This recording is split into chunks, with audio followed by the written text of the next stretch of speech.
Well, what a fabulous game. Thought it was entertaining. Back and forth.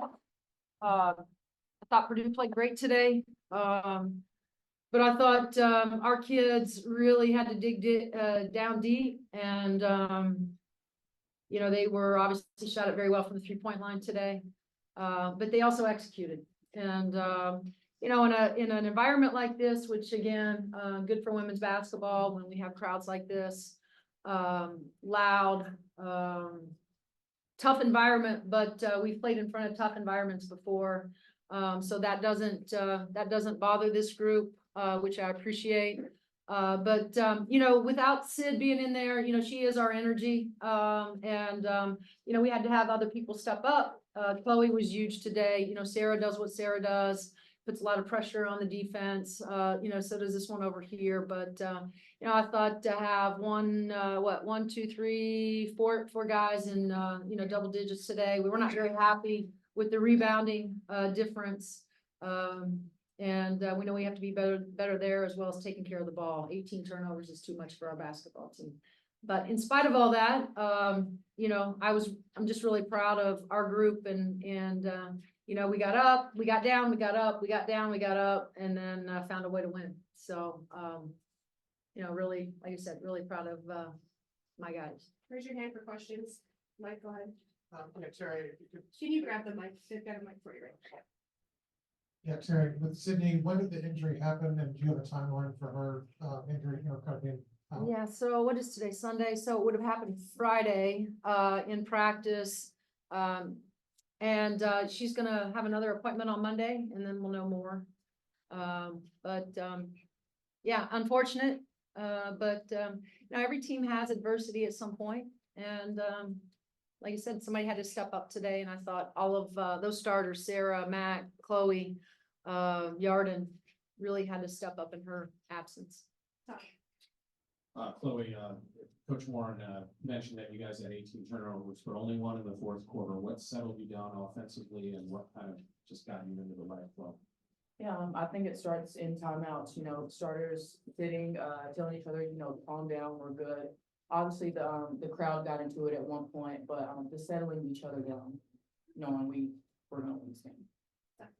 Terry, you had to play both Chloe and Sarah the entire game without without Sydney available. Just, I mean, was that the plan going into today? And just how much were you able to get? How much did you tell them going into today they need to step up with Sydney out? Just what you get? Well, I don't know that I told them they were both going to play 40 minutes, but you know, again, you have to do what you got to do, and you know, these guys are both in tremendous shape. You know, they have the experience. They also, you know, they probably don't know those timeouts were a little longer than normal too, so they got some extra rest time.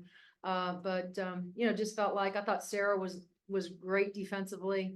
You know, Chloe always has a task of you know, a tough offensive player to have to guard, and so you know, I don't know that we anticipated him having to play him the entire game, but you know, we needed to. Question back. Go ahead. Chloe, what kind of performance or what kind of mindset does a performance like this give for you on the offensive side of the ball, with Sid being out for maybe the foreseeable future?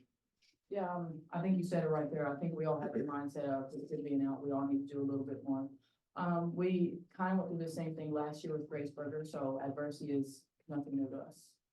You have a question in the front here. Talia, raise your hand. Sorry, I don't know if you've even seen this yet, but at Ohio State today, there was a court storming and Caitlin Clark got hurt with part of a collision with another player. What are your thoughts just on court storming? She had the wind knocked out of her. There was no serious injury. She's not hurt, but Yeah. I'm just wondering what your thoughts are. Court storming. Oh, because they won? Yeah. Oh. Okay. You know, again, I think it and you know, your guy here, Matty P, has talked about that, right? So, you know, I don't think there's a place for it. I mean, again, these kids, you know, have to be protected. I think facilities have to be mindful and do a great job of, you know, anytime that could potentially happen, I think it's up to the institution to make sure there's a plan in place, for things of that nature not to occur. Hey, Jerry. Nice to see you. Talk a little bit about Sarah's. I think she's vastly improved even when she was in Minnesota. Talk about some of her progression since she's been down in Wilmington. Well, again, it just took Sarah a year, I think last year was a year of just trying to, figure out how we did things and, our standards, our expectations, but, you got to give it to Sarah. She really worked hard over the summer. She transformed her body. And not just her body, but her strength. She is incredibly, has broken a lot of records in the weight room over the summer, for us. And so, I think with time and the experience that she got a year ago, she came in, extremely confident. This is a kid that, does her work outside of practice times. She believes in her shot. We believe in her. She's an incredible talent, incredible, shooter, very difficult to guard. And she knows she's going to get everybody's best, right? And so that takes some mental toughness as well to realize that people are going to be chasing you. She has to have help from her teammates, which I think we all know. But I just think you're looking at a kid, a young person that is. She was already mature. I just think it's a comfort level now that she's grown to have, being in Bloomington and being a huge part of our team. So I have another. Sarah, you guys hit 15 threes as a team today. You hit 6 of them, and you guys just able to get open time and time again. What do you feel like schematically was opening up for you guys and allowing you to get those in rhythm shots? Well, I think it usually starts with Mackenzie in the post. She gets a lot of attention, whether she's going to get doubled or they're going to heavy dig off her, which opens it up a lot for our perimeter players. And we practice it every day to hit our shots when she does get doubled and kick it out. So I think that was the biggest thing. Chloe, on New Year's Day, you scored 19 points, and Teri was saying that you guys had a conversation about being more aggressive. You come out today with a career high 20 points. Was there another conversation like that you had with Teri? No, just like I said earlier, we all kind of mentally prepared ourselves to do a little bit more with Sid being out. Coach, I just wanted to ask you about Chloe. She obviously had a lot on her plate regarding best defensive player, running the offense, and a new career high tonight. Just what did you think of her today? Well, it's what I already know. I mean, she's as tough as they come, right? And she's reliable, and I trust her with not just the decisions that she's able to make on the floor, but we trust her with having the assignment to guard, the other opposing best offensive player. And she has a lot on her plate with being able having to do both, run our team and also guard the best player. And so I think that takes an amazing, not just talented, but tough, and I've always said this about Chloe. She's as tough as they come.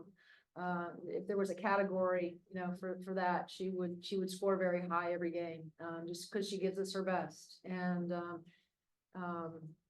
what I love about Chloe too is she owns her mistakes as well. I think that shows maturity, from a young person that can say my bad in those moments. But I think we all are so happy that she runs this team. Yeah, what Chloe said, it's kind of like when you guys lost Grace with Sydney being injured. Right. Is there some benefit to having the core of that team back and having dealt with something like that? And, I know it's a different position, different player, but Yeah. is that something you can lean on if she is out? Yeah, I mean, Mike, we talked about it, but very briefly, that we've been here before, adversity strikes, and, it's just gonna require, the rest of them to do more, including our bench. So, whether that, we talked to Lily and Henna and Jules and Bo, and so, all hands are on deck, when one of your starters goes down. Your other starters have to do a little bit more, and then you hope to get something from your bench, whether that's might not be offensive, but can they hold the lead and help us defensively while we're trying to get some of those guys rest. So we talked about it, but I think, Chloe said it best. I mean, we've been through it. We didn't like having to go through it, but we went through it. So we do have that experience. Sarah, I mean, you guys have been in plenty of close games like this before, and obviously that experience has to help you in times like this. It seems like today you guys just made clutch play after clutch play after clutch play in the fourth quarters. What is it about those moments that kind of brings out the best in you? Yeah, I think we just really come together, especially on the road. It's gonna be a little tougher. but I think the biggest thing is our team is really close. We know we're all we got. So it's definitely a good feeling when we come out with a win, especially on the road.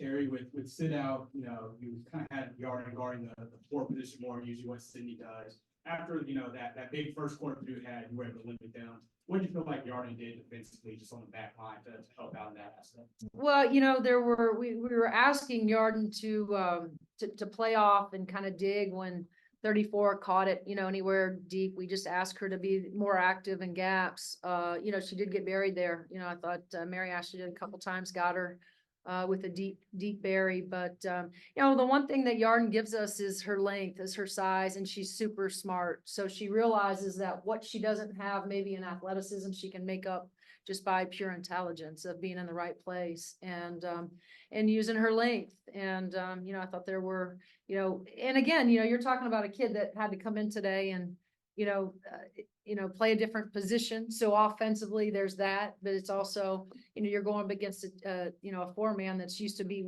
you know, being in the low block, working with their back to the basket, being physical, all of that. And so, you know, we thought, obviously, you know, she did a great job. All right, Randy, last question. Terry, there's been a few times where timeouts this season have been crucial for your team to sort of regroup, like Penn State that third quarter. After Jones is 30-footer at the buzzer and to put Purdue up 3, just what were you kind of saying to your team in that moment? Remember, other than it was right, we were just going into the fourth, right? Yeah. I mean, you know, it's one of those, again, if we're going to win the game, we got to lock in. We got to lock in defensively. We got to rebound at a much better. And then we have to be able to execute. But, you know, the one thing that we don't do, although it can be spirited, we don't panic. And I don't panic with these guys. You know, we know there's a task that we have to do. You challenge them, and then they're pretty good about going out and being able to execute whatever task or challenge that you give them. And so, yeah, and I think that has a lot to do with the experience, you know, that we have over there. But Sarah hit it on the head. Their chemistry is really good. They're very, you know, what we talked a lot about after the Iowa game, you know, there was moments where we just seemed disconnected, and this group, for the most part, 99.9% of the time is very connected. And so, you know, when we can play like that, we're intentional about our assignments, we're intentional about helping each other, and just doing our job. We're really good defensively.